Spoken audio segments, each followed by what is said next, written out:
पवन पुत्र हनुमान जी महाराज के जय। આપણે સૌ જ્યારે પણ હનુમાનજીની કથા સાંભળીએ છીએ, હનુમાનજીની કથા બોલીએ છીએ, હનુમાનજીની પૂજા કરીએ છીએ, ત્યારે હનુમાનજીની શક્તિની વાત કરીએ છીએ, હનુમાનજીની ભક્તિની વાત કરીએ છીએ, હનુમાનજીના ગુણોની વાત કરીએ છીએ। પણ કેટલા ભક્તો હનુમાનજીના જન્મની વાત કરે છે। આપણે સૌ ગર્વથી કહીએ છીએ કે અમે હનુમાન ભક્ત છે। પ્રતિ દિવસ અમે હનુમાન ચાલીસા વાંચીએ છીએ, હનુમાનના નામનો જપ કરીએ છીએ। પણ એમને જો પૂછીએ કે હનુમાનજીનો જન્મ કઈ રીતે થયો, કોઈ બોલી શકતું નથી। બોલશે તો 100 માંથી 1 વ્યક્તિ કદાચ બોલશે ને 100 એ 100 વ્યક્તિ કહે છે કે અમે હનુમાન ભક્ત છે। અરે જો તમે હનુમાનના ભક્ત હોય તો સૌથી પહેલા તમને તમારા ભગવાનના જન્મની કથા ખબર હોવી જોઈએ, અને એ કથા આજે આપણે જાણીશું। કહે છે કે હનુમાનજીની માતા અંજની પોતાના પૂર્વ જન્મમાં એક અપ્સરા હતી કે જેમનું નામ હતું પુંજીકસ્વલી। એ અપ્સરા ઇન્દ્રદેવના સ્વર્ગની અંદર રહેતી હતી।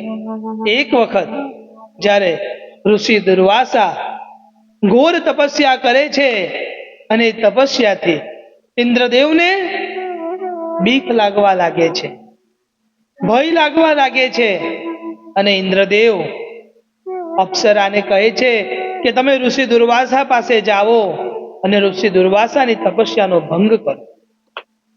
અપ્સરા તો ઇન્દ્રદેવની વાત માને છે, ઋષિ દુર્વાસા પાસે જાય છે અને ઋષિ દુર્વાસાની તપસ્યા ભંગ કરે છે। જ્યારે ઋષિ દુર્વાસા જોઈ છે કે અપ્સરાએ મારી તપસ્યા ભંગ કરી છે, એટલે ઋષિ દુર્વાસા ક્રોધમાં આવીને અપ્સરાને કહે છે કે તમારે ધરતી ઉપર જન્મ લેવા પડશે અને તમારે એક વાનરના રૂપમાં ધરતી ઉપર જન્મ લેવા પડશે। આ વાત સાંભળીને એ અપ્સરા રડવા લાગે છે। એ ઋષિને પોતાની ભૂલની માફી માંગે છે કે તમે મને ક્ષમા કરો।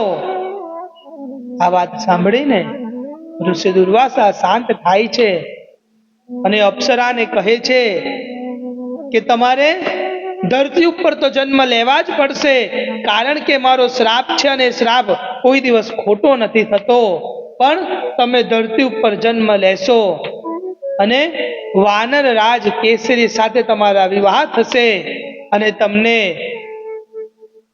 એક બાળકની પ્રાપ્તિ થશે જેનું નામ હશે હનુમાન। આ હતી હનુમાનજીના જન્મની, એમના માતાની પૂર્વ જન્મની કથા। એ પછી જ્યારે અપ્સરા ધરતી ઉપર જન્મ લઈને આવે છે, એમનું નામ રાખવામાં આવે છે અંજની, અને એમના વિવાહ ઋષિ દુર્વાસાના કહેવા અનુસાર જ વાનરરાજ કેસરી સાથે કરવામાં આવે છે। વાનરરાજ કેસરી અને માતા અંજની બંને મહાદેવની ઘોર તપસ્યા પ્રારંભ કરે છે। એવી તપસ્યા કરે છે કે એ તપસ્યા બીજું કોઈ કરી શકતું નથી, અને એમની તપસ્યાથી પ્રસન્ન થઈને મહાદેવ એમને દર્શન આપે છે અને કહે છે કે વરદાન માંગો, તમને શું જોઈએ છે?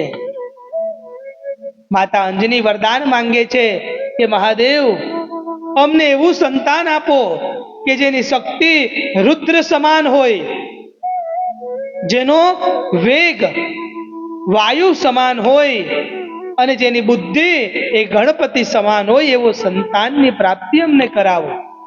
મહાદેવ કહે છે કે તથાસ્તુ, તમને એવા જ સંતાનની પ્રાપ્તિ થશે અને તમારા સંતાન સ્વરૂપે હું પોતે આવીશ અને સંતાન હનુમાન કહેવાશે, જે મારો 11મો રુદ્ર અવતાર હશે।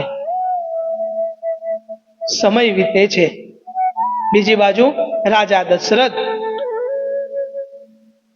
પોતે પુત્ર પ્રાપ્તિ માટે યજ્ઞ કરે છે, યજ્ઞમાં હવનાદિ દ્રવ્ય નીકળે છે.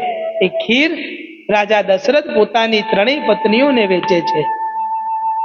પણ પૌરાણિક કથા અનુસાર એ ખીરનો એક નાનો ભાગ ગરુડ મહારાજ પોતે લઈ જાય છે અને માતા અંજનીની સામે જઈને છોડી આવે છે.